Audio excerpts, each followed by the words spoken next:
ভিডিওতে আমরা পরিষ্কার দেখতে পেলাম যে মহিলারা এক কথায় বোকা হয়ে গেছে। কি কর্ণাটক, কি বিহার, কি উত্তরপ্রদেশ, প্রত্যেকটা জায়গায় কংগ্রেস অফিসের বাইরে এনারা লাইন লাগাচ্ছেন আর বলছেন যে প্রচার করার সময় তো এটা বলা হয়নি যে গভর্নমেন্ট হবে কি হবে না তার উপর আমাদের ৮৫০০ ডিপেন্ড করবে।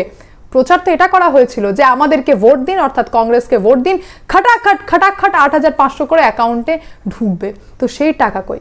অর্থাৎ এখান থেকে পরিষ্কার বোঝা যাচ্ছে যে পুরোপুরি ভাওতাবাজি প্রচার করে কংগ্রেস ভোট নিতে চেয়েছিল, আর যেটা নিতে পেরেছেও, যার জন্য কংগ্রেসের সমর্থক নেতারা এখন বেরিয়ে এসে বলছে যে আরে বাবা এটা জুমলা, এটা প্রচার করার জন্য বলতে হয়, এটাই ভোট পলিটিক্স। কিন্তু আমরা এত টাকা কোথায় থেকে দেব?